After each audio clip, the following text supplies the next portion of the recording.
Good morning, folks. This is my number one tip for A-level students studying Christina Rossetti.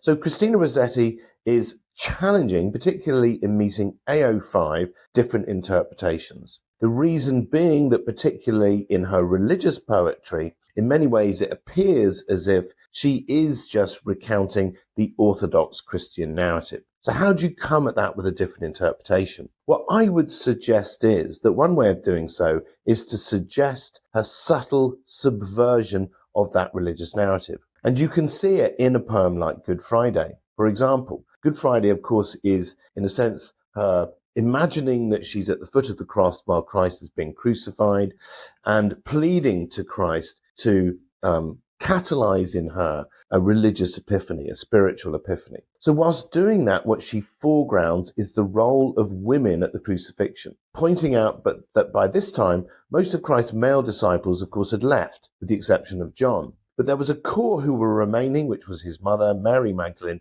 and his female disciples who had braved supporting him whilst he was being crucified. And in this way, what she is suggesting is that actually Christianity is a religion that is more indigenous to femininity. Another way that she does this, and a little aside here, if you look at the French feminist Simone de Beauvoir, in her seminal text, The Second Sex, she coins two terms. One is immanence, the other is transcendence. Immanence is the term to describe women in patriarchy, domesticated, selfless, giving their lives to support their husbands and their children. And the other is transcendence, which is the role of the man, to go forth, to self-actualize on the active hero's journey of overcoming challenges and making something of themselves. In a poem like Good Friday, she turns immanence from being a state of subjugation to patriarchy to a spiritual virtue. So in a Good Friday, what she wants to be is the sheep. The sheep is the follower, not the leader.